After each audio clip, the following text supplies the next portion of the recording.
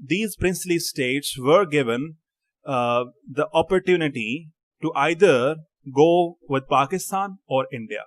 تو ان میں جو 4 بڑے ہوتے ہیں جن میں جوناگڑھ بھی ہوتا ہے, جن میں جودھ پور بھی ہوتا ہے, جن میں کشمیر بھی ہوتا ہے. سو 4 میں سے جو 3 تھے ان کو انڈیا انیکس کر لیتا ہے, اور مہاراجہ ہری سنگھ کا پلان یہ ہوتا ہے کہ ہم جو کشمیر ہے اس کو ہم انڈیپینڈنٹ رکھتے ہیں. لیکن پھر کیا ہوتا ہے, اور اس کے بارے میں یہ ایکسیشن کی وجہ یہ بھی تھی کہ اس کے بارے میں این اسٹیفرسن نے بھی لکھا ہے کہ مہاراجہ ہری سنگھ جو تھے وہ ایک ایکسٹرمینیشن کیمپین چلاتے ہیں جہاں پہ جموں اینڈ کشمیر کے جو مسلمس تھے ان کو اپریس کیا جاتا ہے, ان کو, اور پھر وہاں سے کافی 1000 کی تعداد میں مائگریٹ کر جاتے ہیں. اس کے بعد یہ ہوتا ہے کہ پاکستان, یہ مسٹر طارق علی یہ لکھتے ہیں کہ پاکستان کی طرف سے یہ ہوتا ہے Pashtun tribes main under Khurshid Anwar were given responsibility to capture Srinagar, occupy airport and secure it against the Indians. ٹھیک ہے, اور ٹرائبس مین جو کہ اس طرح کے تھے وہ they enter کشمیر, اور اس کے بعد پراپر جو ہے وہ اسٹرگل شروع ہوتی ہے, اور انڈین فورسز بھی تب آتی ہیں جب مہاراجہ ہری سنگھ کیا کرتے ہیں, ایکسیڈ کر دیتے ہیں, انسٹرومنٹ آف ایکسیشن سائن کرتے ہیں, اور اس کے بعد جو ہے وہ کشمیر انڈیا کو ایکسیڈ کیا جاتا ہے. لیکن ٹرمز یہ ہوتی ہیں, چونکہ نہرو کی شیخ عبداللہ کے ساتھ جو کہ اس ٹائم پہ کشمیری کانفرنس تھی اس کے ون آف دا لیڈرز تھے, ان کے ساتھ اچھے تعلقات تھے, تو نہرو نے شیخ عبداللہ کو کہا تھا کہ ہم آپ کو کشمیر کا پرائم منسٹر پریمیئر بناتے ہیں, سو اس کے بعد آپ کی جو اٹانومی ہے, کشمیر کی اٹانومی ہے, اس کو ہم میک شور کریں گے. اب ناؤ کافی ریفارمز شیخ عبداللہ جو ہیں وہ لے کے آتے ہیں, لینڈ ریفارمز بھی ہوتی ہیں, بٹ اس کے بعد جو وہاں پہ ہندو شاونسٹ ہوتے ہیں ان کی ڈیمانڈز کے اوپر شیخ عبداللہ کو اریسٹ کر لیا جاتا ہے. کیوں؟ یہ کہا جاتا ہے کہ جی شیخ عبداللہ صاحب جو تھے وہ ایک کنسپریسی میں انوالو تھے, and he was having communication with Pakistani intelligence. ISI was blamed for it. ٹھیک ہے جی. اور نہرو جو تھے وہ did not live up to his promise of giving Abdullah the space and power to reform Kashmir.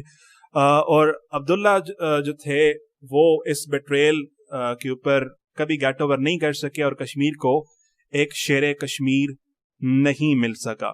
سو یہ ابیزمل کنڈیشن رہی, اور same goes with the constituent assembly of 1954.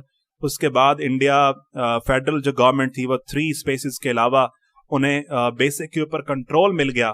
سو طارق علی یہ کہتے ہیں کہ اگر ہم اوور آل ہسٹوریکلی اگر ہم سچویشن دیکھیں, so there are not even a single culprit.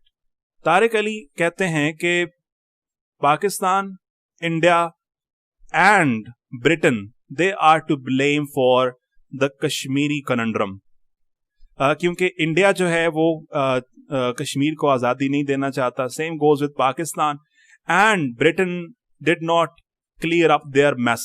The mess they created, they did not live up to create to overcome that. ٹھیک ہے, unfinished business of partition جو تھا وہ رہ گیا. Now what is the solution? And that is the last point of this presentation. Tariq Ali states کہ solution یہ ہے, جیسے کافی سارے لوگوں نے solution دیا تھا, مشرف نے 2006 میں solution دیا تھا, اس سے پہلے بھی solution آتے رہے. تو طارق علی نے کہا کہ آپ یہ کرو, اکانومی یا پولیٹیکل لاجک یہ ڈکٹیٹ کرتی ہے کہ ایک ساؤتھ ایشین یونین بناؤ. وہ ساؤتھ ایشین یونین جو ہے وہ والنٹری کنفیڈریشن آف ریپبلکس کی ٹائپ کی ہو, اور یہ کنفیڈریشن آف ریپبلکس جو ہے یہ کشمیر کو سوورن کرے, اور ان کی جو انڈیپینڈنس ہے اس کو میک شور کرے, جہاں پہ فری آف بلڈ شیڈ اور سوورن کشمیر ہو.